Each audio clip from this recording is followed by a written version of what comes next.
District Board of Directors. This will be a virtual meeting of the Marinwood CSD Board of Directors pursuant to Executive Order N2920, issued by the Governor of the State of California.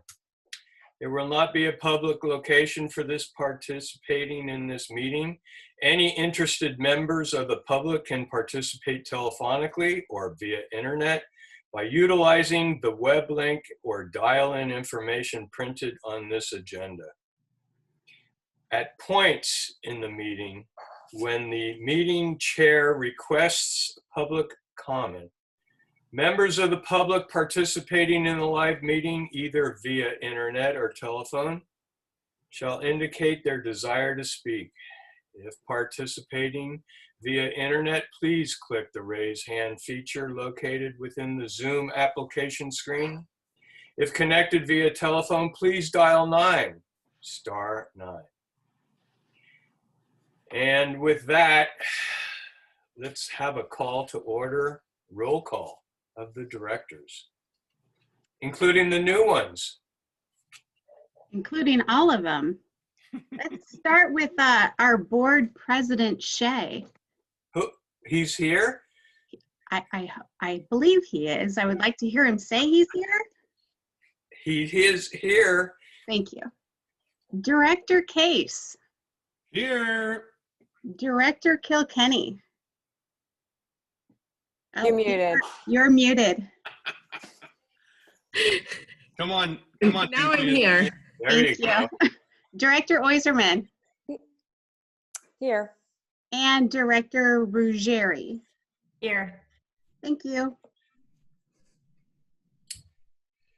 Let's see, we're going to adopt the agenda. Any comments?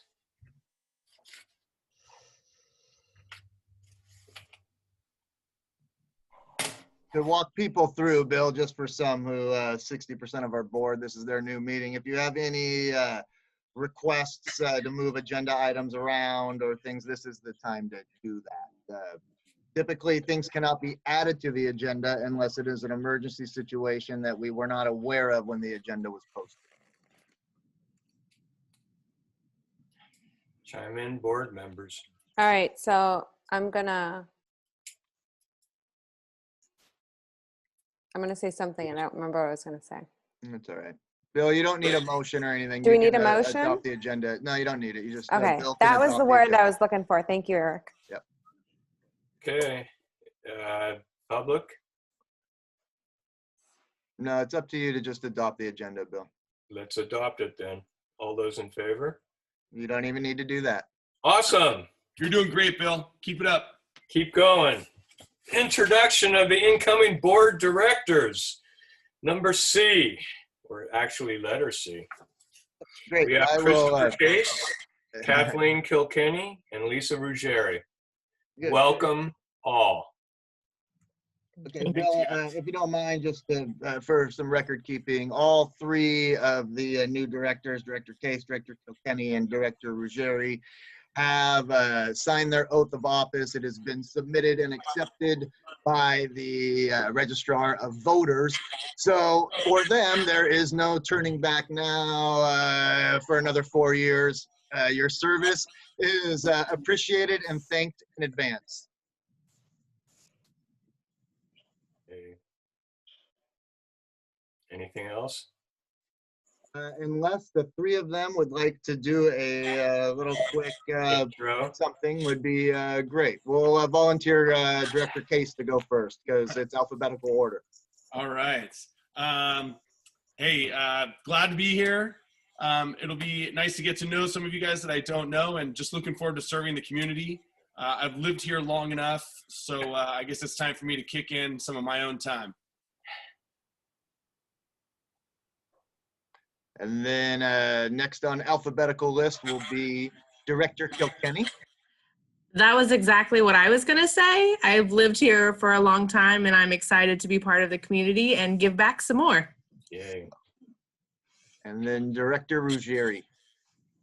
So I guess I'm going to be the third to say I also lived in this area for my whole life. Really excited to serve and give back to the community. Got 2 young kids in the school system as well. So trying to get in wherever I can. So happy to be here. Happy to work with all of you. Welcome. And as somebody who's had a opportunity to speak with you all and get to know you a little bit in these last couple months, I thank you again in advance, and I certainly look forward to working with you all. And I think that the district is incredibly fortunate to have the 3 of you willing to play this role. So thank you. Bill, you do have a public comment on this whenever you are ready. I'm ready for public comment then. Okay.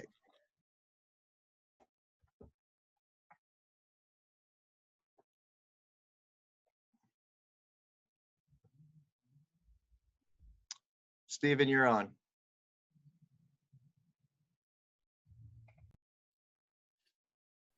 Hello? Okay. Not Well- gonna comment? Well, we can Stephen, can we get- don't hear you. we can get back to him if it works later. Try raising your hand again. Okay, I will have another one here. 1 second. Oh, familiar face and name anyway.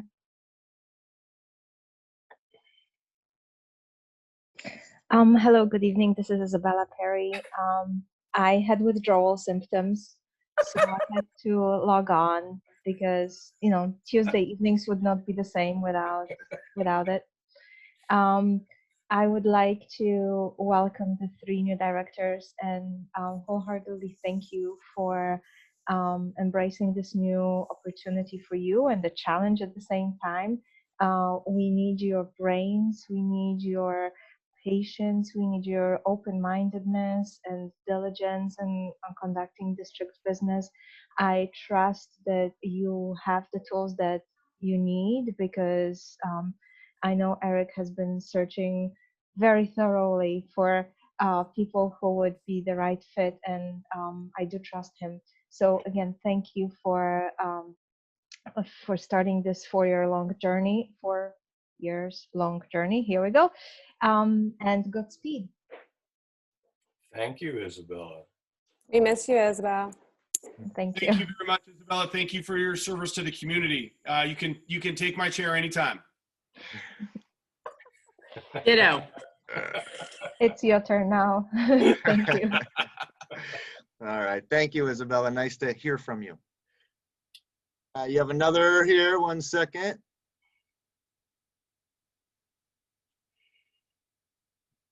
Bill?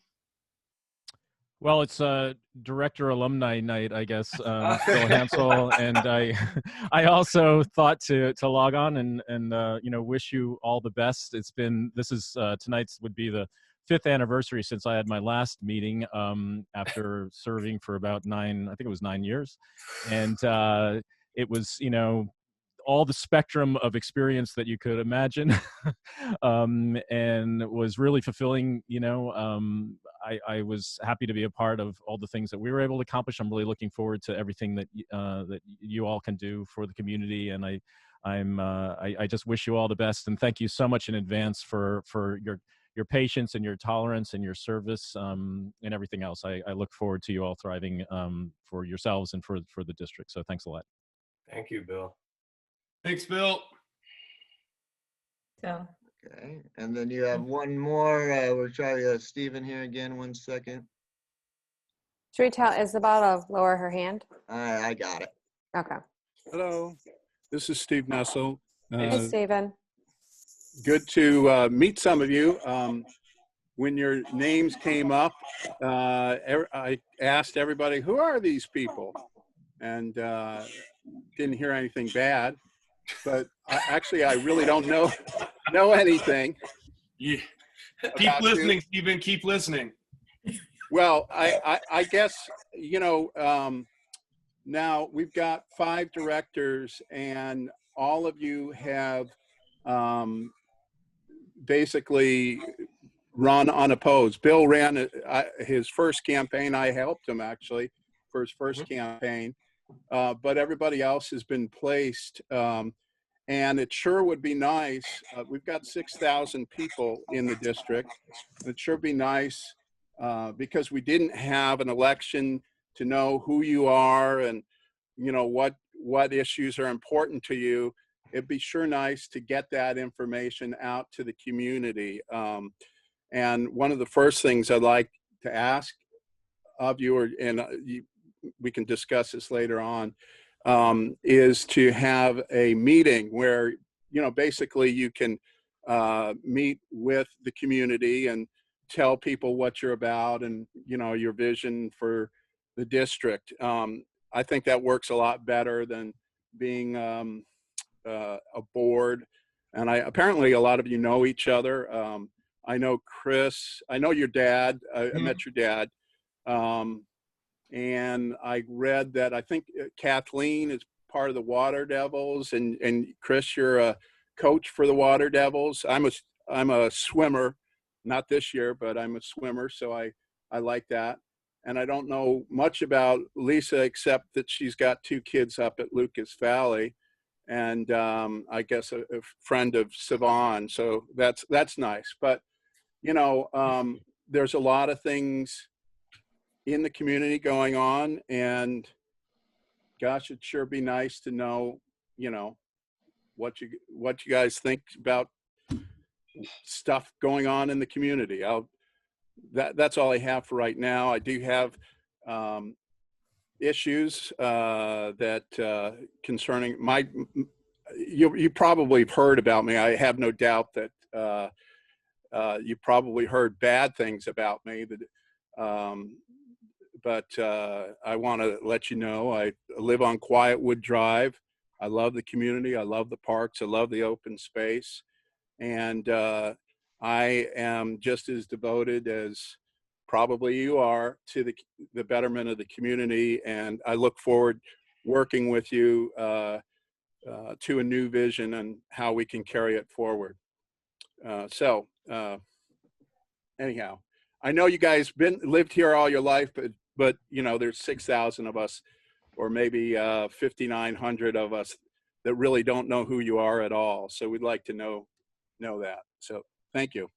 Thank you, Stephen. Thanks, Stephen. Appreciate it. Is that all? That's it. Okay. Let's go on to the consent calendar. With draft minutes and the bills paid. Any discussion? Bill, to be clear, before we move forward, I realize that none of the 3 recently appointed board directors were at the last meeting. They are certainly allowed and encouraged to vote on the minutes, because if they don't, then we can't form a quorum. So there is actually writing on this in some levels about voting on minutes, and at the end of the day, you read the minutes, you listen to any feedback that either of the directors who did attend may have, and you can certainly vote accordingly. Thanks, Eric. Yep. Well, I'll say I looked through the minutes and they looked pretty good to me from somebody who was sitting there. If the 3 board directors who weren't there want to know. Mm-hmm. Any questions on bills paid or nothing? Well, it's pretty straightforward as far as I'm concerned. Any comments from any of the other board members? Comments from the public? 1 second.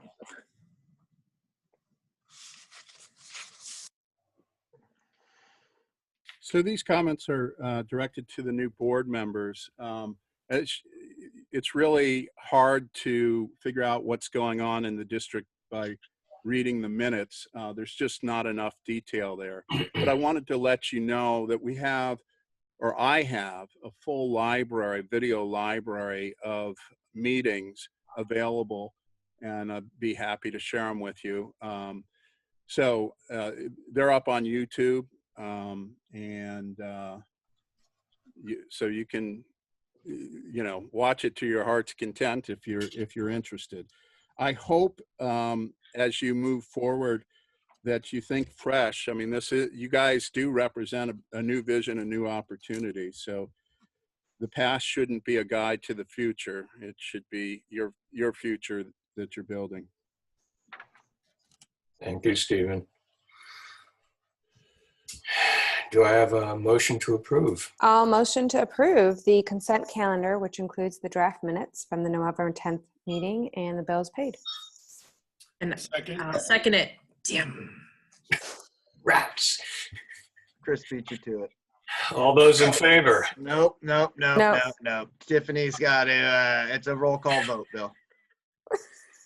We just started doing it that way In March 8 last months year. ago. It's Okay, not funny. not laughing. Let's start with Board President Shea. Aye. Thank you. Director Case. Aye. Thank you. Director Kilkenny. Aye. Director Oyserman Aye. and Director Ruggieri. Aye. Thank you. Sorry, Bill. Okay. Thank you. We have open public comment, open time for items not on the agenda. Let me guess. 1 second. Go ahead, Stephen. Hi, this actually came up it actually comes up quite often, and it came up at the last Park and Rec Commission. You know, we have a lovely park. We have all this great open space. And one of the nice things about Marinwood Park is that it's so accessible to the community, including people with mobility issues. And just to give you a brief on this, we do have some areas of the park that do present a danger to people with mobility impairments, namely the western Quietwood Drive entrance, which is on a steep slope and it could be hazardous for elderly people coming up and down. I ask that you look at the park, and Chris, I know you're close to the park. I don't know if you probably walk to school every day. I ride my bike, but yeah. Yeah. So, you know, that area is there. You've got a lot of erosion. You've got a lot of potential for just improving that area of the park, and it does represent about half of our open space. And I would ask you to think about that as a project, if it's not, it doesn't appear that it's on tonight's agenda, but I would love for it to be on a future agenda where we can talk specifically about improvements that we can make. By the way, and Chris, you're probably aware of this too, I was the guy who instigated the plaques with the help of your dad along that area. So I have a great love of the environment and of Marinwood Park, and I think we could do a lot better with that section of the park. So that's all I have to say. Thank you, Stephen. Anybody else, Art? Nope. Okay, let's move on to district matters. We have an election of board officers for the calendar year 2021.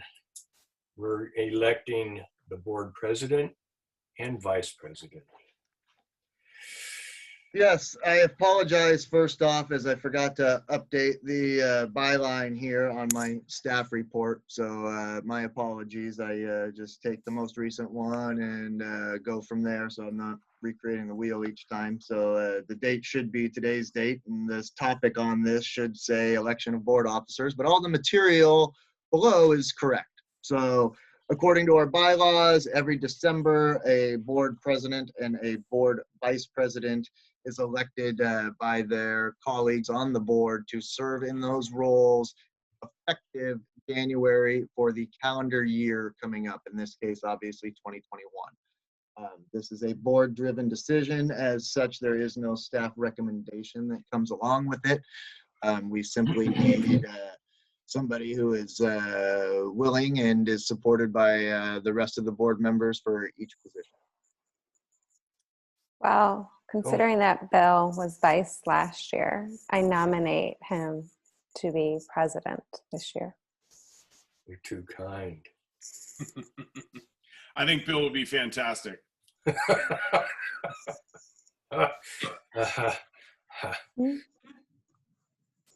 Thoughts, Bill?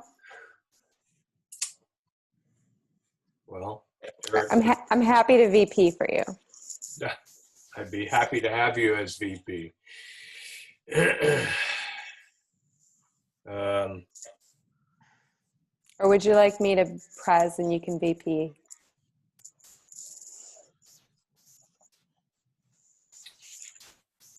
Well, we have to elect everybody. So as soon as the president is elected, I'm guessing we have to elect the vice president, Eric? Yeah, well, you can do it all in one motion. A motion for board member X to be president and board member Y to be vice president. And then you need a second, and then we can collect any public comment that may exist. Okay. Does anybody have a motion? I move to elect Bill Shea as president and Savan Oyserman as vice president. Of the Oh, of the 2021. 2021 Marinwood Community Services District Board of Directors. Second. Roll. Never gonna get in here. Who was the second? Kathleen? Lisa? Or was it I will. It was Jinx. We both seconded at the same I- time. Yeah, I We'll second give- him, but he hadn't finished yet. Okay, well, we'll give a I don't know if motion it's valid. we'll give the motion to Chris and the second to Lisa on this. And then Kathleen can have it. for the record, so that Tiffany has it correct. It's fine. What I heard on the audio anyway. So I wrote down a good guess. Thanks. Good. Okay, are we ready to vote? No. Oh, we're not. Oh, I'm sorry. I need public comment. Thank you. Whenever you're ready, Bill. Should we open it to public comment? Okay, 1 second. Stephen. All I was going to say is congratulations, Bill and Savan. That's it. Thank you, Stephen. Thank you. Isabel raised her hand too. Yeah, I got her. Isabella. Yes. Thank you so much for taking on this leadership role. I think it will be perfect for the new board members to kind of get their feet warm and ready for the next year. But I think for now it will be reassuring and smoothing the transition to have you two in the driver's seat. So thank you. Thank you so much, Isabella. Is that all, Isabella? Yes. Okay, thank you. Okay. Roll. If Is there's that no, I'm sorry, Bill, go ahead. Is that it? As That far is as it. Public comment. That is Okay. all. Can I have the roll, please? Yes, you may. Board President Shea. Aye. Director Case. Absolutely yes. Director Kilkenny. Yes. Director Oyserman. Yes. And Director Ruggieri. Yes. Thank you. All right, on to the district manager's report. Great, thank you. So, I won't read all of this word for word, just a quick bit on what I've been doing. Want to let everybody know that I did have a chance within the last week or two to meet with each of the incoming directors individually, and we did meet in person. We went over several things. Much of it was kind of generic to their roles, was provided by organizations such as the California Special District Alliances, that spoke specifically to the roles of a board director in a special district. However, we also provided some overview of the Brown Act and is focusing on parts that were pertinent for board directors. And with that, went over Rosenberg's rules, our administrative calendar so that they have an idea of what comes up at what different times of years, and then a larger overview of district finances that included the budget for this fiscal year, some other general information, and then had a little bit of time for Q&A with each of them. So I thank them for their time, for coming in to meet with me. I hope it was beneficial for each of them. It certainly helped me, and the goal was that tonight everybody feels a little bit more prepared and or dare I say comfortable in their roles. Quick update on the park maintenance facility. As you have probably noticed, the demolition is just about complete. By the end of this week, I am expecting that the park modular office will no longer be there as well. So the entire site will be cleared and emptied, which is great. In terms of moving forward, last week we finally received communication from the county that authorized our third-party plan review check request.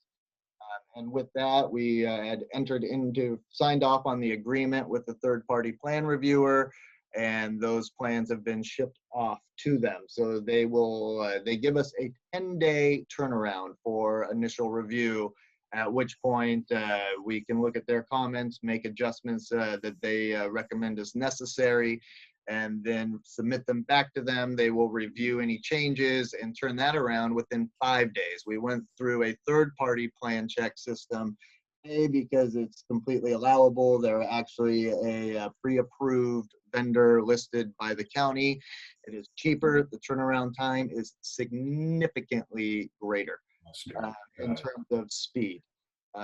For those of you who have been following this, the county is incredibly backlogged and short-staffed, and everything going through their planning and building departments is taking the maximum amount of time possible. With that said, that process is underway. When we get that, we will be able to finalize the bid sets. We still have a goal of hopefully being able to issue an RFP by the end of this calendar year, allowing a minimum of 30 days for review, response, and site visits of prospective bidders.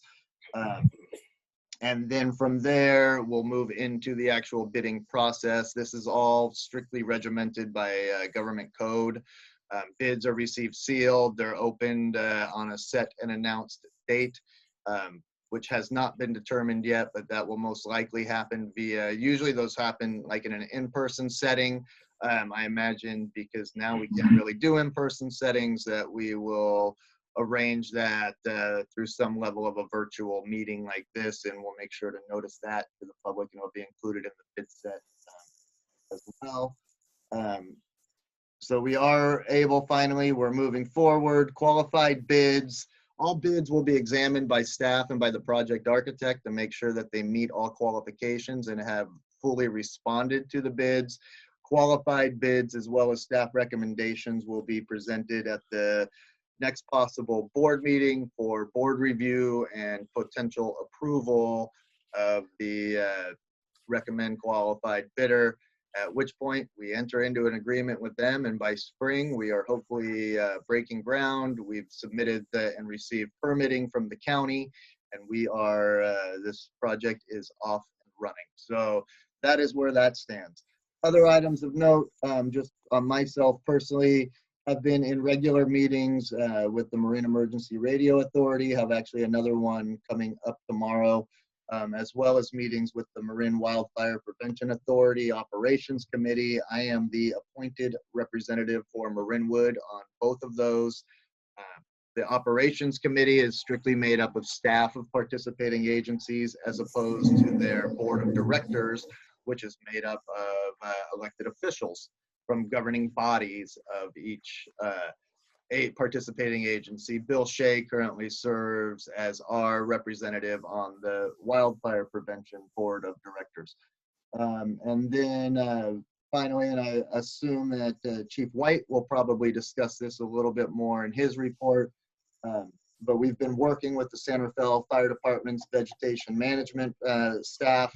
regarding vegetation management projects, both that have already been planned and are ongoing, as well as planning and looking at future efforts for shortly after the rainy season.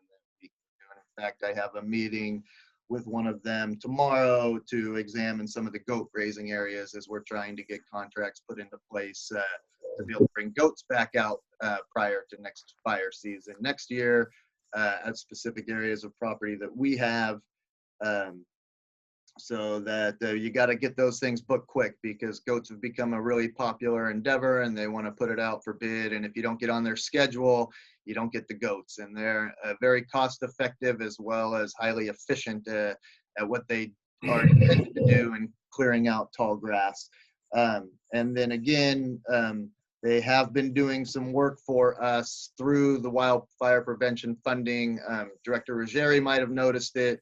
In Lucas Valley, they've been helping clear a lot of dead brush along what is known as the Creekside Trail, and that's been with use of the AmeriCorps team. So we'll get, I'm sure, more into detail with that on Chief White's report, but they've been doing a tremendous job, and I just am thankful for all of that. So outside of the other obvious and things that have been happening, if there's any questions on any of this or any other matter from the board, I'm happy to field that. So we're moving right along. I noticed last weekend, I thought the modular would be gone by last weekend. I did too. That had a little bit of a delay on the contractor's part. He was actually hoping to find a way to be able to move it, as opposed to, yeah, that's what was my reaction. But he has told me that one way or another, by the end of this week, it will be gone. Okay. So I'm holding him to that and letting him know. And he recognizes that the weather's changing, and the site needs to get ready and done before rainy season. And our staff have some work that they want to be able to do out there prior to bringing in others too. So cool. He's aware, and he knows it needs to go. So yeah, he's actually been really good to work with and very responsive, and I'm appreciative of him to work with. Hey, Eric, just ballparking, how long is the project supposed to take once they actually break ground? Yeah, something of this magnitude. It's hard to say, but I would gauge, you're looking at probably 6 months. Our goal is to be able to have it completed and operational prior to next rainy season. So you're looking at next fall, probably right around this time of year. It all depends on how quickly we can get things turned around. The big wild card is going to be on the permitting. So we're trying to get all of that. Good. Once we get through these plan checks, we can then submit for the actual building permit. That's going to be a process. So we can't do anything until there. But I mean, if we can break ground, by March, we feel pretty confident we can have this thing done and get everything moved and set up. Ideally sometime by the end of summer next fall or end of next fall. Excellent. Thank you. Yep. Of course, it's been a project fraught with delays, Chris, so don't hold me to it. Every construction project is. Oh, boy. Not everyone. Well, welcome to Public Works, too. Any other questions from any other directors on any topic, really? Well, I guess we can talk about it later, but reappointing people or appointing new people to the fire department, yes, the fire commission, and the Parks and Rec. Okay. That'll come up next month, and I'm happy to talk about that when we talk about future agenda items. But in accordance with our bylaws, that happens in January. That happens in January. Okay, sorry about that. Jump in the gun. No problem. Anything else? Public comment? Yeah, 1 second, please. Isabella. Hello, my goal for this evening is to give Steve a run for his money on public comment.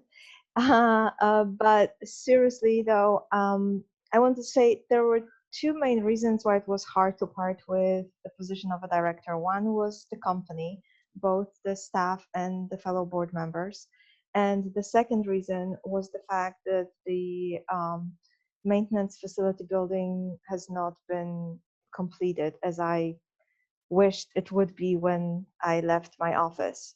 Therefore, I urge you to please do whatever you can to keep the ball rolling on this project and ensure that our park workers can enjoy as safe of a workplace as our firefighters do.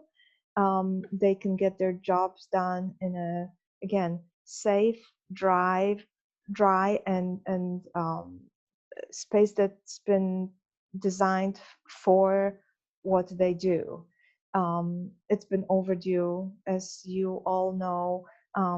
Their workplace has been an eyesore for all the residents of our community, and it's about time that things change, and they do deserve the space.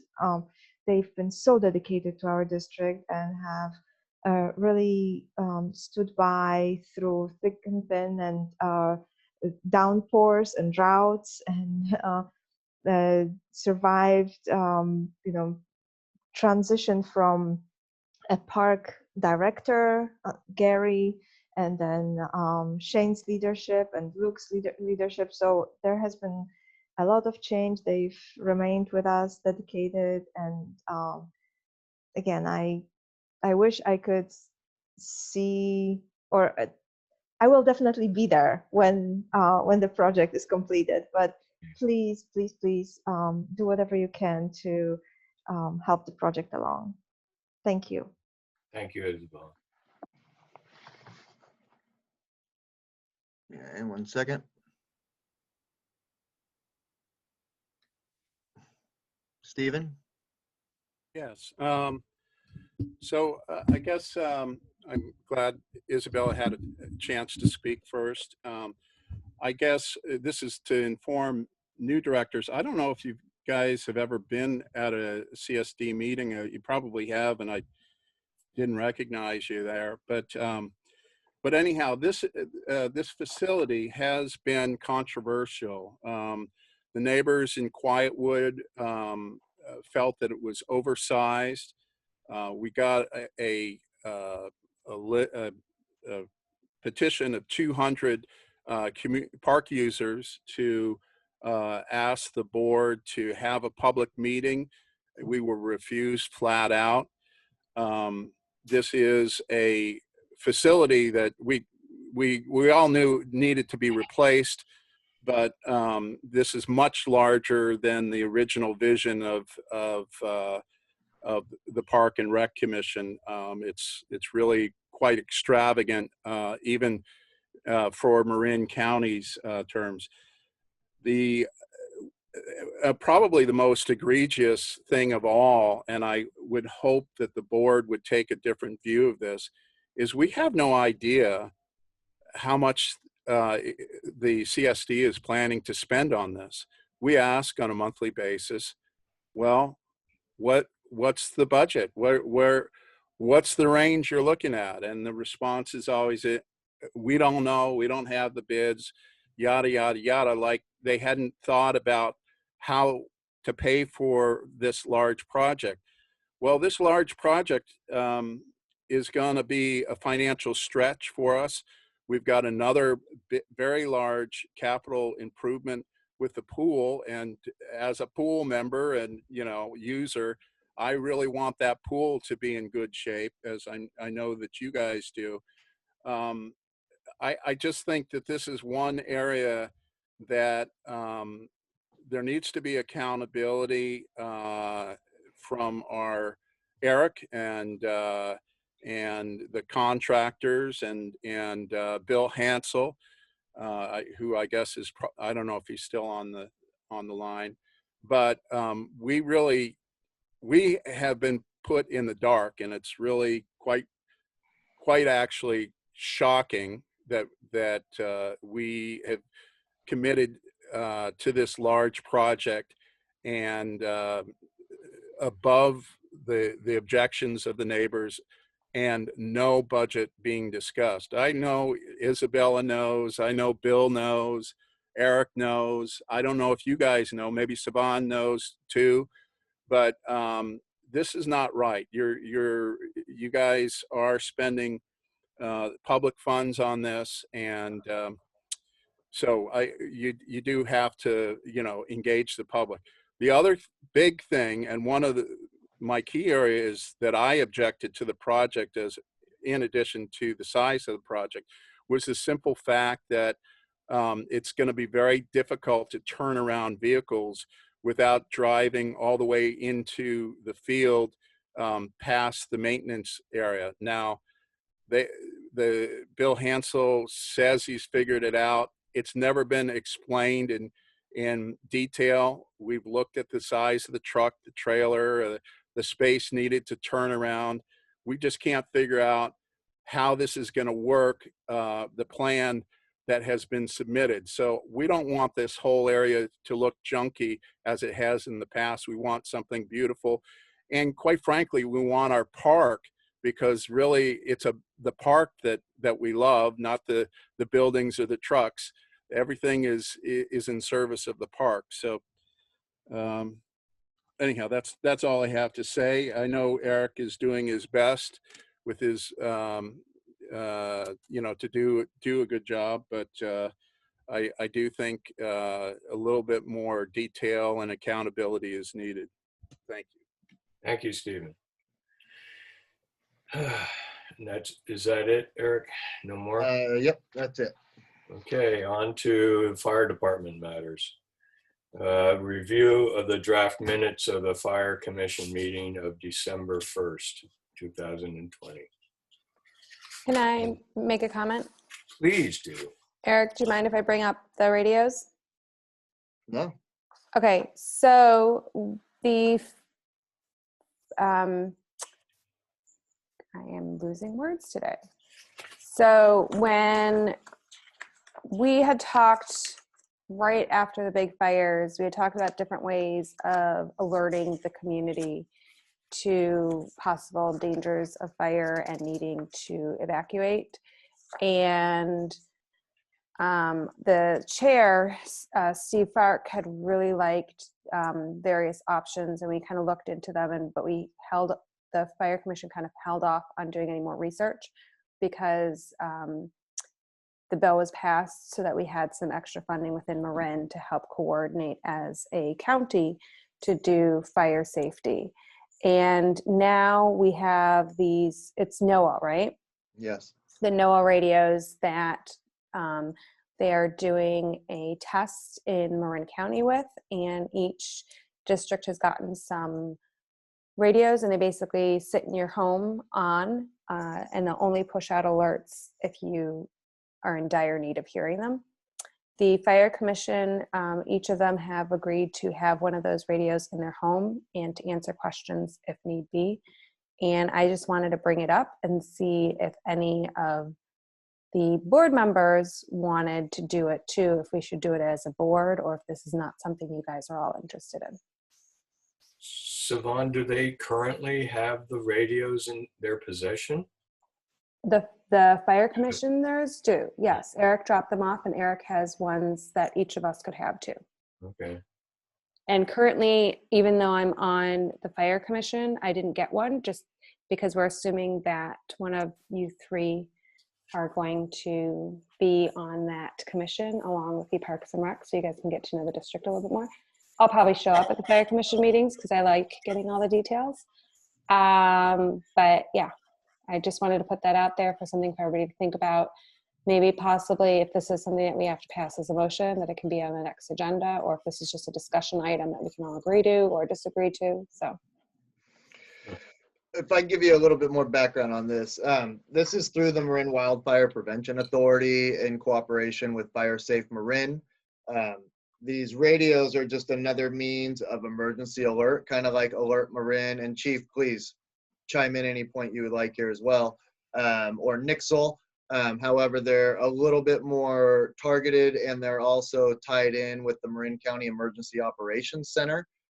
So that way, we have a dedicated frequency and they can pinpoint more of areas, and it, gives you fire warnings, evacuation warnings, things along that line. So what the authority is doing is they're conducting a pilot study. They've put 1,000 radios out. I do have some here still. Each of the commissioners has agreed to participate in the pilot study, which the Fire Safe Marin was really happy about.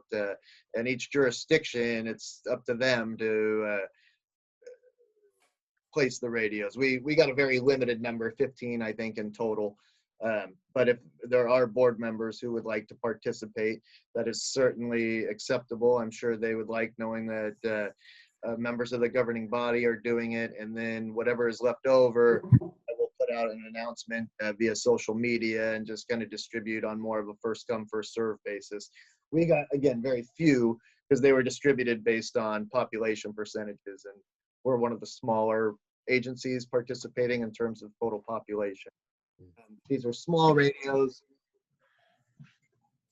This is the And I'll entire take box. an opportunity to jump in real quick. Yeah, please, Chief. Yeah, I was just going to say also well, first let me introduce myself. I'm Darren White. I'm the fire chief for San Rafael Marinwood, and it's my pleasure to welcome the new members, Mr. Case, Ms. Kilkenny, and Mrs. Ruggieri. Thank you for joining the board of directors and serving Marinwood. We really appreciate your time, energy, and commitment to doing this for the next 4 or more years. And Thanks.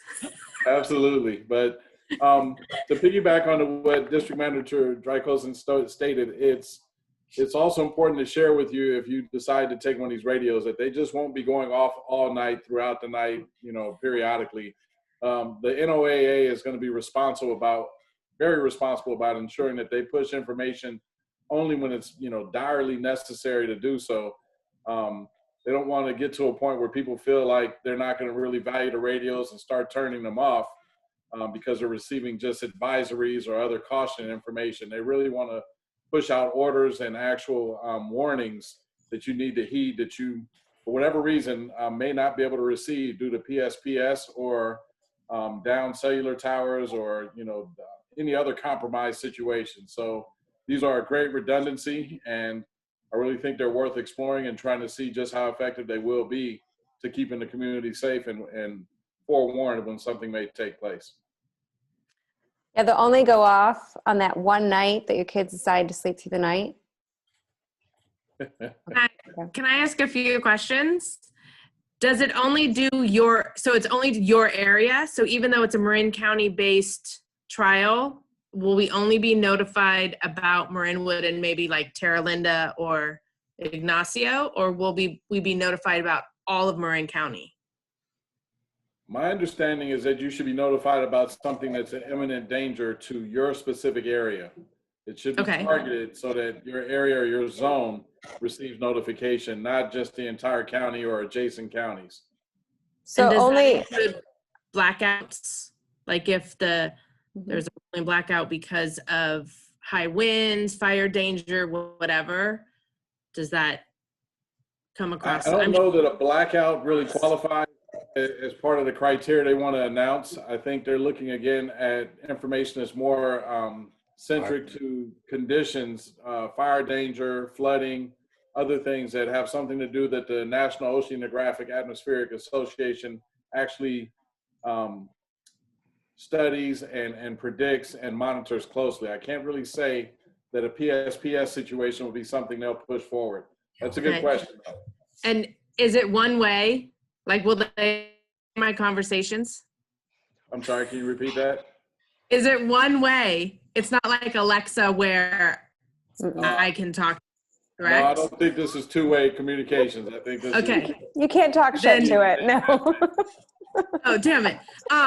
So I don't mind stepping up and taking one as a board member then. I'm in too. Sounds good to me. Yeah, I'll take one too. Eric, I talked it over with Mike and he's willing, so. Bill, you're the odd man out. I'm always Peer pressure. Sorry. I'll have to check with the leader of the house. I can relate. I was Kristen, nice. I checked. Darcy? Good. I'll get something out to all you guys, as well as some information that came from MWPA and Fire Safe Marin. Thank you, Chief, for a much better explanation of what's happening than I could provide. Oh, Or no, I no, you can. did great. You Mhm. did great. Back to the minutes. Any questions or comments on the minutes? No. Okay. Chief report, right? Take comments from the public. Yeah. Correct. You do not have any on the fire minutes, Bill. On to the chief's report. Chief White. Okay. Well, we're going to jump straight into the Marin Wildfire Prevention Authority information. I've been excited, and I shared the same excitement with the commission last week about the fact that we have 3 teams currently working in Marinwood and San Rafael combined. One of the teams leaves on the 22nd of this month. And I have to tell you, one of the bigger concerns we have, though, is that a couple of individuals came down with feverish conditions, and we had to isolate and quarantine with significant concerns that maybe they had the COVID and may have affected other team members. We've since, with the original team that had the first problem, confirmed that those individuals came back negative. So that's great. They're back up and resuming the work. However, the most recent team that we received, the 3rd team, which is unprecedented to have this many teams of volunteers doing work, one of those individuals actually did test positive last week. And as such, they're going to quarantine and isolate and discontinue work up until probably sometime right around the first part of January. So they're going to return back to Sacramento. And in essence, just kind of wind things down pretty quickly here based on the fact that that individual tested positive. We had 1 or 2 members from our department who had been in close proximity, possibly around the time that individual may have been contagious, but everyone's been masked, everyone's been socially distant, so we feel confident that those individuals aren't going to be exposed. And in fact, one of the members' test came back today already, and it was negative. So we're really encouraged by that and hopeful for the individual for a full recovery, especially considering these are volunteers coming to help, address community risk reduction. And so that was something that really got our attention over the past few days. And as you can imagine, I've been dealing with something comparable with San Rafael Fire Department suppression members as well. So we've had to place some individuals in isolation and quarantine based on that. I spoke with the one individual thus far this year who actually tested positive. He's doing well. He's going to be coming down off of quarantine and probably back at work sometime next week. And so just as a testament to how things have been escalating in Marin County and in other parts of California, if not the rest of the country, this now has actually surged to a point where it's affecting our members who are far closer to us. And it's not just the public we serve anymore. It's now starting to circulate among some of the employees from time to time. So we're going to continue to do our due diligence. We've given guidance.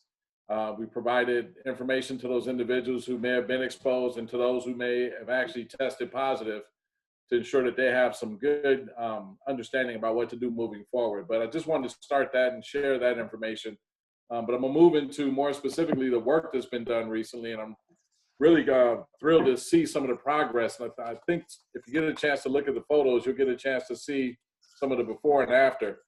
But again, those 3 crews have done phenomenal work in areas ranging from San Rafael's Dominican neighborhood to Contempo, Marin, which is just on the other side of the sheriff's office in Los Gamos, heading towards the bay. And I think Eric spoke to this earlier about Creekside Path and Lucas Valley Road, and the crew's doing a lot of work there. In addition, there was some questions about some long-standing challenges with some properties on Miller Creek Drive. Happy to report, based on the efforts of Sean Rule, who's our Vegetation Management Inspection Supervisor, and some of the other individuals who have been working diligently over the years to convince a particular property owner that the immense amounts of juniper and other vegetation needed to be addressed, and finally got compliance from that individual. So if you take a look and get a glimpse at page 3, it shows some of the before, tremendous amounts that were encroaching upon the street, the sidewalk, other neighbors' property. And it's unbelievable. I'm curious as to how many years that have been growing unchecked. But but when you look at the before photos and then you look at the page 4 after photos, it's quite a change, quite a different reality, a property that people may not recognize because it's been hidden behind so much juniper over time. So, and that's a picture of the 2 crews that were working to help clear some of that work. These were the 2 crews that arrived before the 3rd crew on December 1st. So it's just my hat's off to them for the amount of time, energy, and effort they put into doing this, but doing this responsibly and in an aesthetic manner that people can appreciate, that it just wasn't butchered. It was actually done with some thought and a good degree of thoroughness. And so I think Eric may have mentioned at the commission meeting that there were a few vehicles that were revealed after you cut back all of this juniper. And so I saw a couple of other pictures, and literally there are about 3 or 4 cars on the property that you couldn't have seen from the street, that once the juniper was removed and the other vegetation was removed, you could see. So this is just one of many one of a few properties rather that we know have been historically a bit of a challenge to get cooperation and compliance with, but we feel confident that we'll continue to be able to address situations like this moving forward. I think property owners recognize that, you know, the days of resisting or the days of worrying about, you know, the appearance of their vegetation on their property comes second to community safety, their own safety as well as their neighbors. And so because of that, I applaud Sean Rule again and Chief Roach before me, who had worked to try to convince and put fire safety on the minds of some of the property owners, but however unsuccessfully. I'm gonna believe that all of those efforts led to our current success in getting it finally done. So I just wanted to touch on that. We did have a couple of emergency incidents that I spoke to at the commission meeting. One was on Contempo Marin. There was a mobile home that caught fire. They were fortunate that it didn't catch any of the other exposures, but the occupants were able to get out unharmed. And for the most part, there was an issue with a smoke detector, a non-working smoke detector, and carbon monoxide alarms. So this could have really been a different outcome depending on the time of fire and the fact that, you know, someone could have been asleep and not heard or even known that there was a fire. So I just encourage everyone to move to the 10-year lithium battery smoke detectors and carbon monoxide alarms, just to ensure that you're safe and you're working with the best and current systems that we have to help our own safety. So departing, this is really a tough thing for me to have to acknowledge, and I'm sure Eric will attest to this as well. Sean Rule, who I just spoke about having worked so, you know, diligently over the past couple of years to help draw down risk in our community and do an excellent job interacting with the community members and with contractors and providing documentation and information I need to provide to council, to provide to you as a board and the fire commissions and others. Unfortunately, Eric has an aspiration to become a structural firefighter, and he's now decided that he's going to take the opportunity to go to Chabot College in Hayward starting in January, and so he's resigning at the end of the month. It's going to be a great loss for us. If I was able to hire him quickly into Marinwood or San Rafael to keep him, I would.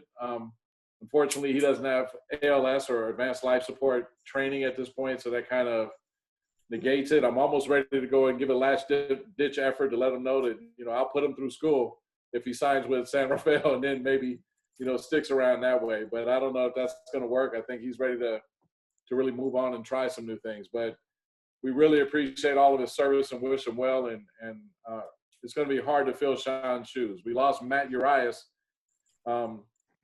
maybe about 3 months ago to becoming an arborist and working for a tree company in San Francisco. And to have Sean leave right behind it, it's going to be a challenge for us from the historical knowledge perspective. But I think what we have that we've hired recently that's really going to be helpful to us is we have vegetation management inspection staff who have a variety of backgrounds and experience that are going to suit us well. Some of them come from the environmental background, others come from a suppression background or a combination thereof, and even still others who come with a certain perspective on ecology that I couldn't begin to speak to and touch. And so with that, we've got some individuals I think that are going to be able to fill in admirably They won't serve initially as supervisor, but they're coming on board as vegetation management specialists. And I'm hopeful that they'll be able to learn and navigate some of the unfamiliar sooner than later. And one of the individuals that we hired was actually a defensible space temporary seasonal inspection employee. And he's one of the folks I'm really leaning on. He has a passion for this, and I'm hoping that he'll be our next version of Sean Rule, if not better. But time will tell. And then last but not least, I do have the data for last month. And those of you who've been tenured members of the board will see that there's a change from 5 minutes and 58 seconds to now 5 minutes and 40 seconds for our average total response times. And so those numbers have gone down, which is very encouraging. There's a running joke because over the last several months, the data has always revealed almost the same exact numbers. It's almost like we're robots responding to the same turnout and total response time. But this month, the numbers have dropped roughly by almost 18 or 20 seconds. And so that's a testament to our crews getting out quickly. And that's one of the things that I really try to emphasize when I speak to our members, is that our turnout time is going to really be the most important thing that affects our total response time. When we hear the emergency and we get out the door quickly, we're actually making sure we provide the best possible service because we haven't wasted precious time getting on the apparatus and leaving the station and heading to the emergency. So I think that message is obviously sinking in. I'm fairly sure, almost 100% sure actually, that my predecessor, Chief Gray, was probably a very big proponent of the very same thing. And so the message is going to be something that I continue to carry forward. They're probably going to get tired of hearing it from me, but I'm going to continue to say it until I'm no longer fire chief. So they should be prepared to enjoy that for some years to come. So, Okay, you just gave me like a little heart attack. oh no, I'm sorry. Can I ask a question really quick? Absolutely. The quickest is the most important, but do you have a time is it 5 minutes flat? Is it 4.5 minutes? Like what's I know our average time. What's a general average time? Well, the way things work is you have what's called a call processing time, which some agencies are really good at processing the call and getting it to the crew and getting it done within a minute or less. You have a average turnout time, which can be anywhere from 90 seconds to 2 minutes. If you're meeting those benchmarks, you're actually getting out the door pretty quickly because you got the call quickly, you got the information. And when I say you got the call, sometimes it's an actual phone call and sometimes it's just a transmission that comes across via computer and a dispatch printout. Either way, as long as you're getting out the door within that 3-minute window, your travel time now averages somewhere between 4 and 5 minutes. And that'll give you roughly the ideal average time as being about somewhere closer to 7 minutes for a call. That goes contrary though to how much time it really takes to respond to a cardiac emergency as an example, where the seconds are literally precious. And so what we see is very fortunate here in Marinwood, where our members their average total response time, which includes the call processing time, the turnout time, the travel time until they get on scene, is 5 minutes and 40 seconds. I've seen that nowhere else. So I say that's a testament to, the crews and their understanding and their ability to get to where they need to go quickly and their district familiarization, because you have to know where you're going to get there in a very short period of time. Yeah. Okay. Thank you. You're welcome. Hey, Chief, as Sean's 8th grade English and history teacher, when you see him next, please tell him I said hello and congratulations. I certainly will. You're not aging yourself there at all. I am ancient.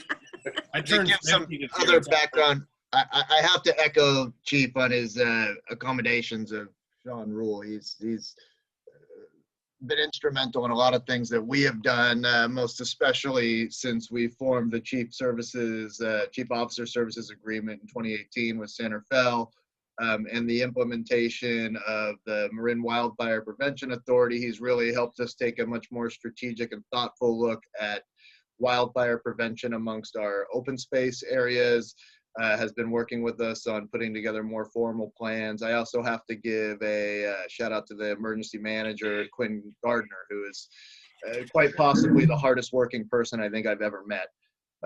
She is phenomenal. But Sean has a long, to Chris's point, history here in Marinwood. He worked at the pool with Luke years ago. He's gone through our volunteer fire department program. He is an exceptional young man. I echo the chief's sentiments in that it is very bittersweet. I am sorry to see him go, but if he believes this is the best opportunity, then I fully support him in that. He is an exceptional young man who's going to do really good things. I agree. I echo that. And that concludes my report. Any comments from the public?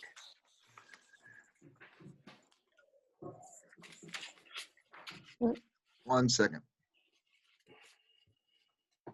Stephen. Yeah, Chief, I don't know if you know anything about this, but PG&E has been really busy right around the corner for me at Las Galinas and Miller Creek, and I'm just wondering, do you have? And I remember well what happened down a few years ago with PG&E, and the longer they stay there, the more concerns I have that it's a big issue. Do you have any knowledge of what's going on there and whether it is a safety concern that the community should be aware of?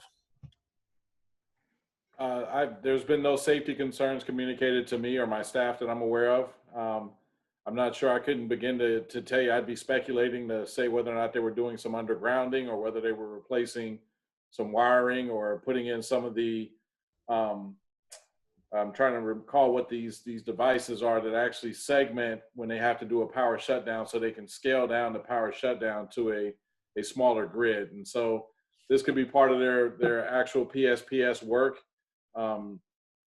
in anticipation of future needs or a desire to actually improve their ability to reduce the impact on our community. And so I'd be speculating, but I wouldn't say just because they're there for an extended period of a time that's reason for concern. In fact, I'd kind of look at it just the opposite. I might view it as, I'm glad they're here putting in a lot of work, and I'd welcome them to stay and put in any additional work. Whatever work they feel they need to do is probably a good thing at this point. All right. Thank you. Thank you, Stephen. And thank you, Chief White. You're welcome. The date of the next Fire Commission meeting is January 5th, 2021, as opposed to 2021. Thursday was a hard day for me, Bill. I don't know what last week did not go as planned. All right. It was a classic 2020 Thursday. Come on. There we go. Let's go on to the draft minutes of the Park and Rec Commission meeting. Any comments? Is there anything that we need to know from the meeting, Eric? It was the shortest meeting I've ever attended. Okay. Any comments from anybody else? From the public? Yeah, one second.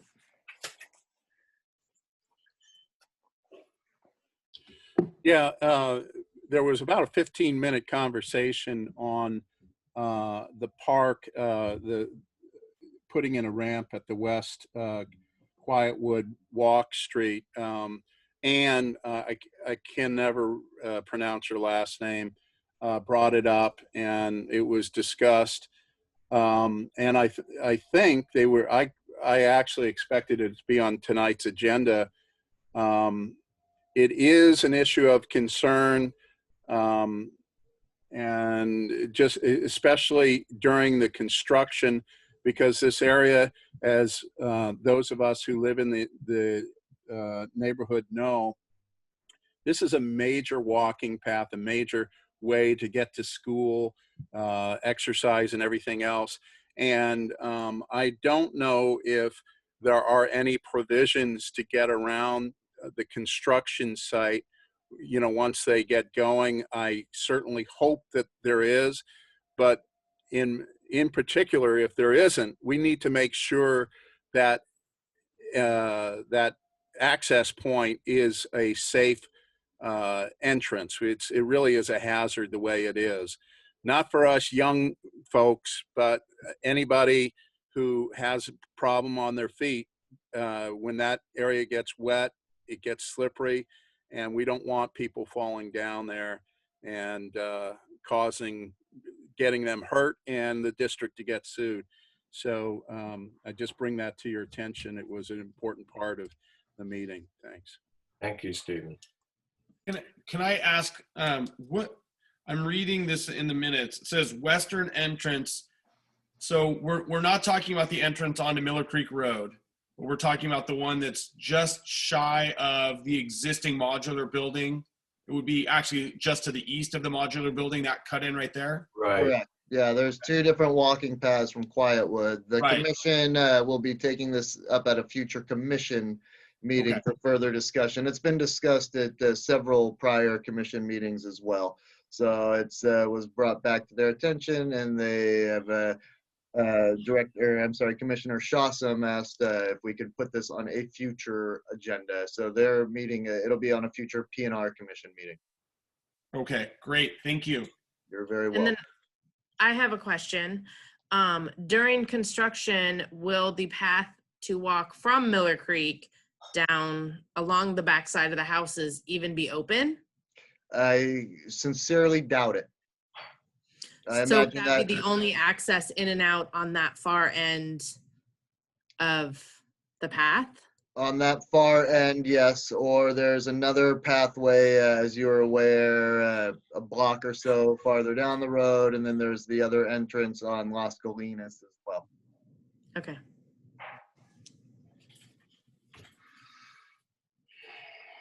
Anything else? Park and recreation and park maintenance activity report. Hello, everyone. Yay! Welcome. You guys hear me okay? Yes. Okay, great.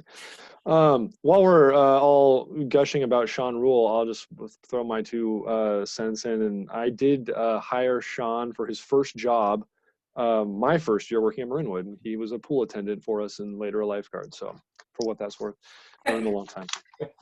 He literally can't leave, right? And he has the same cell phone number. I was trying to text him about the work they're doing on the number he listed on his email, and I saw an earlier conversation from like 6 years ago that I had with him when he was on my staff. So I thought that was funny. But yeah, it's nice to see all of you, and thanks for being here. Just to talk about recreation for a minute, to give you guys a sense of what's going on in the rec department. We normally this time of year would be gearing up for Winterfest, or it would have already been happening maybe later this week. And our big holiday open house event obviously cannot happen under the current circumstances. So trying to do some other things instead. And one of the things that staff came up with was a Letters to Santa program where we have a mailbox outside the community center that that's taking letters straight to the North Pole, and we've got a nice light up display there, and kids in the community are encouraged to come and drop off their letters to Santa, and if they get them in by December 17th, they will receive a response. I won't go into detail about how that works because that's above my pay grade, but that's going on right now. So that's been a fun thing, and we've been receiving lots of letters on behalf of Santa every day, and that's been a great thing so far. We're also getting ready for our winter break camp that'll be taking place the last 2 weeks of this month, while school's closed for the holiday, and so Robin's got her staff getting geared up for that and getting all the preparations and supplies. So we're looking forward to running our winter break camp this year. Which fortunately has not had to be canceled due to the current health orders. So we are moving forward with that. We're also doing a lot of summer planning, spring and summer planning. We typically put out our spring, summer Marinwood review, our catalog of spring and summer programs. That usually comes out in late January, and we end up opening up registration for camps and swim lessons and all of that in early or mid-February. And so we usually are finalizing a lot of our information right now. But due to the current circumstances and all the unknowns with what we'll be able to offer and what that will look like and what what our numbers will be, we're going to push back a little bit on that and wait for more information. So staff are hard at work right now doing a lot of research, working with other agencies. They regularly attend calls and meetings with the county health department, with other Parks and Rec programs to just see what's coming down the pike and try to get an idea of what other people are able to offer.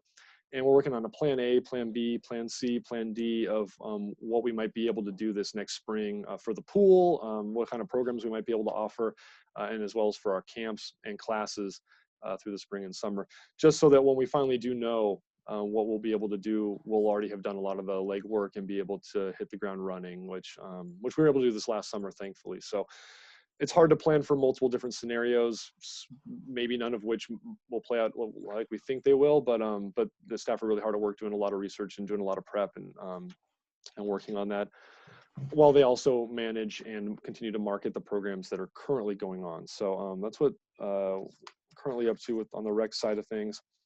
On the Luke, part, oh yes. Before you move on, if I could, just because you have a note in it, and I know we sent out something, and while the chief is still here too, just to be clear that unfortunately the stay-at-home order applies to Santa Claus as well, and he will not be traveling the neighborhood this coming weekend with the fire department and our volunteer firefighters as he has for, unfortunately, many years. So it's another wonderful tradition that the current health situation is depriving us of. And we had a lot of thoughtful talk about it and ways maybe we could still try to do something. And the wise decision at the end of the day was, unfortunately,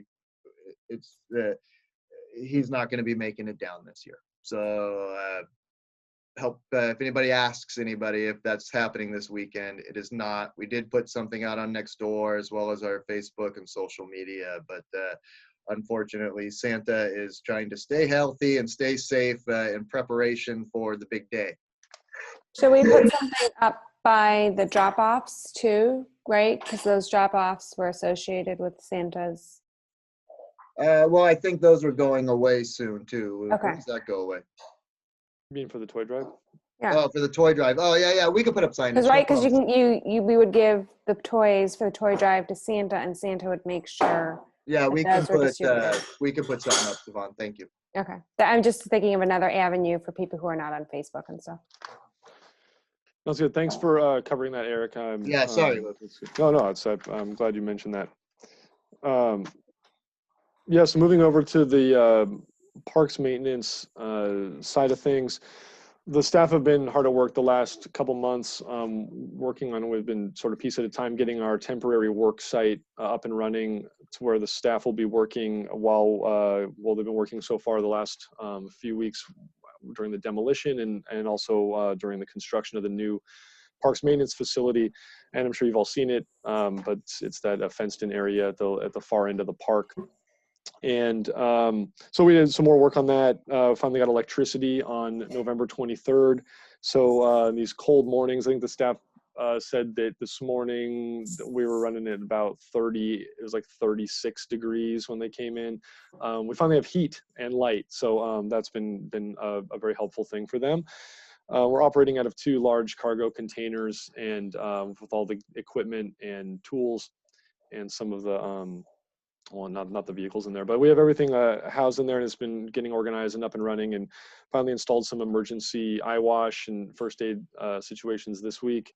And staff have been hard at work just making that space usable so they can continue to provide the maintenance and do the work that they need to do during these next months while they have no official facilities. So I appreciate the staff working hard on doing that, and things are, I think we're going to be able to, it's going to be functional, not ideal, but definitely functional while we wait for the facility to be built. So they've been working hard on that. I've had a couple irrigation leaks, more irrigation leaks in the park this last month that staff have identified and we're able to repair. They're getting very quick at the repairs now. They've been kind of popping up a lot this year. And it seems that our system was installed in the 90s.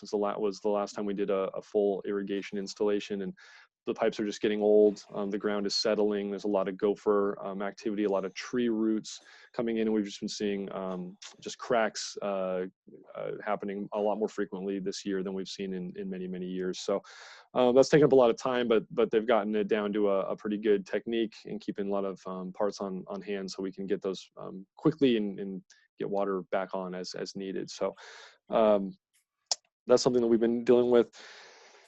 And the open space has been an ongoing issue during the shutdown, with a lot of increased activity on the trails and a lot of kids being stuck at home without a lot of things to do, no sports to play and no activities. There's been a lot of fun being had in the open space, whether that be bike ramps being built or rope swings being hung in various places. And we've had to have just continue to monitor the open space to keep an eye out for those things and eliminate hazards and issues that are unsafe for the trails. And we found some more bike jumps out of Blackstone Canyon this last month that we've been taking down, and as well as some furniture out in the open space that staff removed. So we always keep an eye on that. Staff continue to try to make their rounds to the different areas, but we also rely heavily on hikers and community members to alert us when there's either a hazard, whether it's a tree that's fallen down or someone's been dumping or something like that. And we did remove a couple down trees or cut them up off the trails this last month. So, and staff continue to prepare for the hopefully future rains that we may hopefully get someday. Just checking drains and culverts and V ditches to make sure things are clear and that we won't get big clogs, as well as we've been making our way down the creek, just checking for hazards that might cause damming or other issues with the flow and erosion. So that's the main thing that the staff have been on this last month. And I also posted just kind of our weekly daily maintenance for those of you that wouldn't know what the staff do in the absence of major repairs and projects. If anyone has any questions, please let me know. I have a question. Please. Who maintains or who controls the median on Miller Creek? And I'm guessing I can relate to from Las Colinas all the way to Lucas Valley. So those medians, I believe, are owned by the county. It's Public Works, but we have taken on the maintenance of those, and that area is one of the areas that's been contracted out to the land design landscaping company that we use for some of our areas. So land design maintains those medians. There's different degrees of how much maintenance they do. The ones in front of the community center get much more manicured, and then the ones farther down towards Las Colinas are left pretty wild, and they're just supposed to be eliminating hazards, low-hanging trees, and keeping things. Yeah, well, it was brought up to me that between Peachstone and Las Colinas, the median, evidently Comcast put a new pole in, and they cut, I guess, a tree that was right by the pole and just left everything. We did remove a tree branch this last week. Is it something that's there right now that you? You know what? It was just brought to my attention on Monday. Okay, well, we'll definitely keep an eye out for that and take a look at that. Thanks, Bill. I'll double check with the people that live across the street. Hey, Luke. Yeah. First off, thank you for everything that you and your staff do. I mean, obviously, you and I have worked together in many different ways over the years, and I'm super impressed and so glad that you're now leading that crew. I'm curious with the median, who determines like how that is? I'm looking for the right word here. Maybe how it's managed, or I'm thinking of, there's a crosswalk. Bill, I thought you were going to say the same thing. There's a crosswalk. It's on Miller Creek Road. It connects the walk through from, it comes all the way up from Quietwood, right, and goes all the way through the neighborhood. It's got cones up right now, right? Yeah, I noticed those cones. And that, like, as somebody who drives that pretty frequently, I was just curious how that's managed, because it does seem like we could do something different there to make that crossing safer. I'm not saying it's your job or your staff's, and Eric, I don't know if this is a better question for you, but since Bill brought up the median, I thought I'd just jump on. No, it's actually, so that particular crosswalk, and this is something that's come up before in terms of visibility. And I think actually, yeah, your dad actually brought something up a couple of years ago about some of the bushes out in front of your house. But yeah, so like I said, we've taken on just dealing with that because it wasn't being dealt with by, the county. They haven't touched it. And if we wanted to look nice, it was kind of, it's sort of been taken on by Marinwood CSD. And Eric, correct me if I'm misstating anything here, but I talked to staff about that particular crosswalk in question that has cones out. Those aren't our cones. We didn't put those out. A resident did that to try to, I think keep people slowing down there and watching out. There are definitely some shrubs and bushes that have grown up to the point where they, if you had a child walking through there and about to cross, it would be difficult to see them even in broad daylight. So I talked to staff about chopping down some of those shrubs this week. Actually, it's on our list this week to go and see what we can do to open up the visibility. As far as the responsibility, I mean, we've been dealing with it for a long time now, and that's definitely something that the Parks Department can, deal with if someone has a question or an issue or concern. Very cool. Thank you very much. Yeah. And are you doing the whole path or just Miller Creek? Because even on Quietwood, a lot of the kids get to Quietwood and they love to ride continuously into the woods or into the backside of the park. And there's some shrub right there that when I drive home, I slow down. But if they were to come out from the park and not stop, there's a huge shrub right there. So when you say you're going to look at the whole path, is it from the park all the way to, is it Opalstone, Peachstone? No. Peachstone. It goes all the way to What's the Opalstone. last one? Yeah. Opalstone. There you go. It actually runs through Opalstone. Yeah. Yeah. So are you going to maintain the whole, not just the Miller Creek area, but the whole path?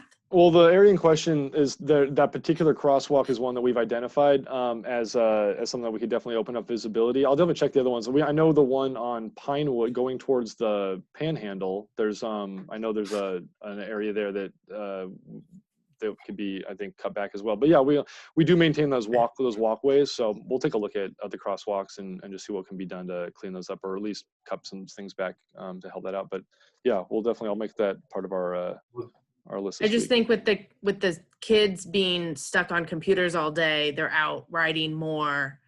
At least I'm trying to get mine out to ride more. Absolutely. And so we just want to keep them as safe as possible. Yeah, no, it's good. And so we do maintain those walkways all the way through. And then, as far as visibility, that's definitely something we can go through and just make sure things are not being super obstructed as people are going through there. But you said specifically the side going towards the Panhandle, or the other direction from Miller Creek on those paths? I only care about Quietwood. Okay. So that area's on our radar. I'm just kidding. Sure. No, I care about the whole thing, but I only notice Quietwood. No, yeah, and that spot's on. So everything else is for Chris. The other thing too, on that path, I thought when they did the handicap ramps on Quietwood, that they were going to go all the way across and do Miller Creek on that path. They've never done that, so that's not handicap accessible except when you get to Pinewood and then down to Quietwood. And they did it on Peachstone, and I believe they did it on the Opalstone Street also. But as far as crossing Miller Creek, they've never done anything as far as handicap accessibility. Yeah, and that's definitely, that would be I think it's Public Works. Yeah, I was surprised that they should drop the ball on that one.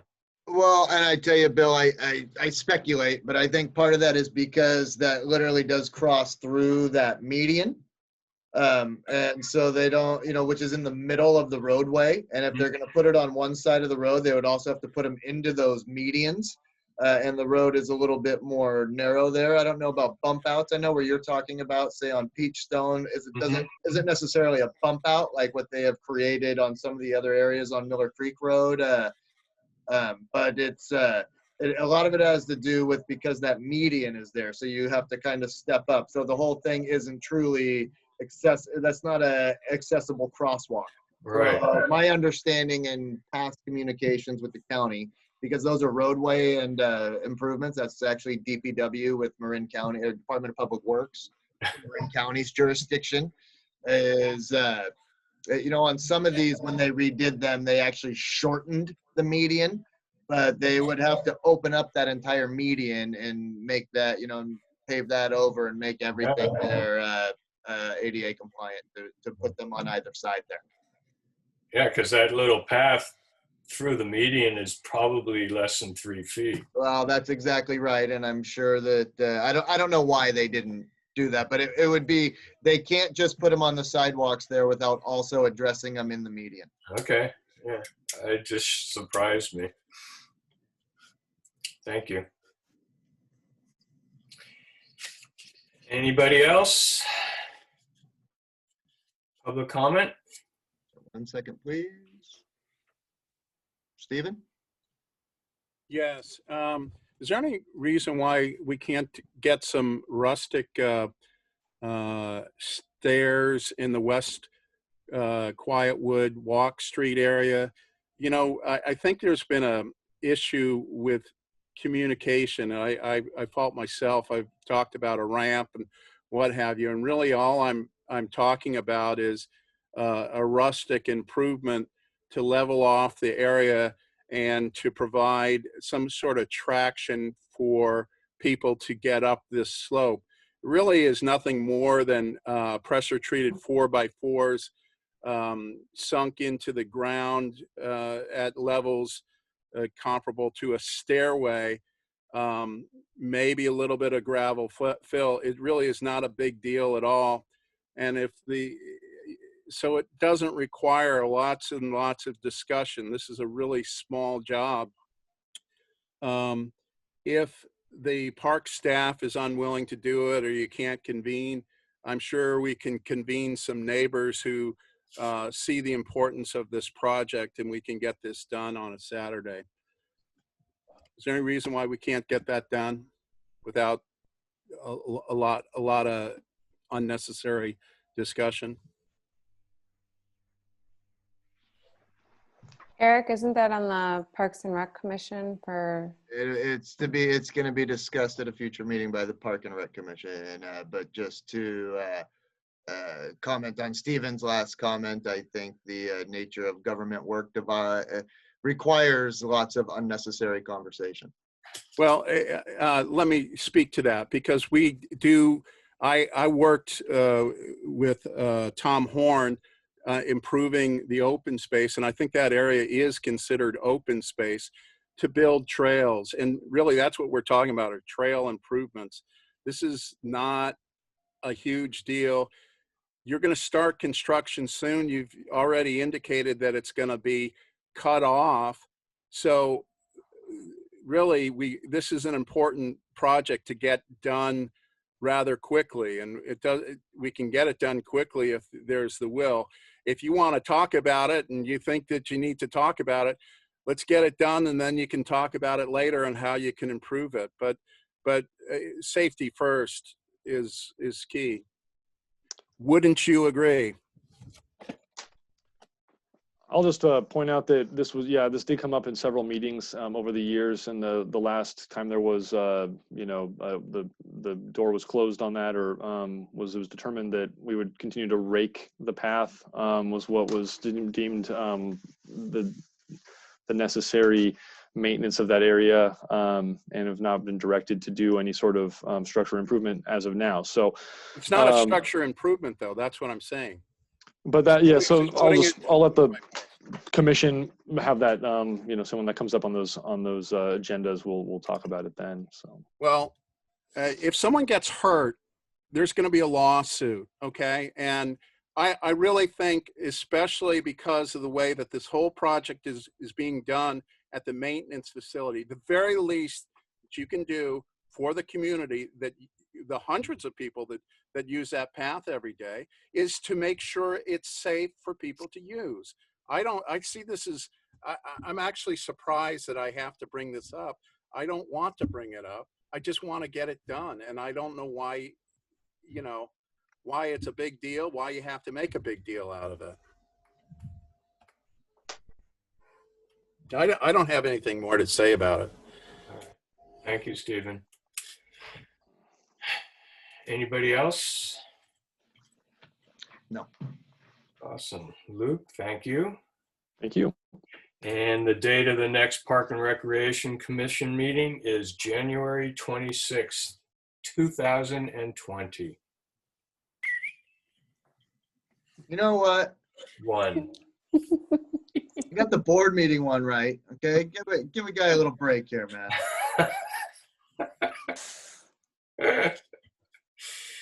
Okay, on to item I. Board member items of interest, requests for future agenda items. Anybody? I think the only thing I would bring up is, and I think it's already on the PNR commission, is that loop is very frequently used. And if we're cutting that loop off, I do think we should be thinking about how people can access I'm referring to the obviously to the park loop that seems like it's going to end at that Quietwood section. I'm not suggesting what we should do about it. I should probably go out and look at it myself. An But escalator. we do want, yeah, there you go. But I think we do want to look at that and see what the possibilities are, because as soon as we cut that off, I don't think we want to be cutting off that section of the park, because there are a lot of people that walk through there. Yeah. Being that I stare at that from my house every single day. I would say just also an update on the pool and where we had some erosion going on, just making sure that with the new rains and all that, that everything's okay. Are you talking about behind the pool, like the pump house and everything? There's actually, Luke, do you want to talk about this? No, we can bring it up. Yeah, we did have some erosion on the backside of the top pool that we had some. We lost a little bit of land. Yeah, exactly. So yeah, we can definitely talk about that next time. Baby size at the baby pool, which makes more than a baby size problem. Yeah.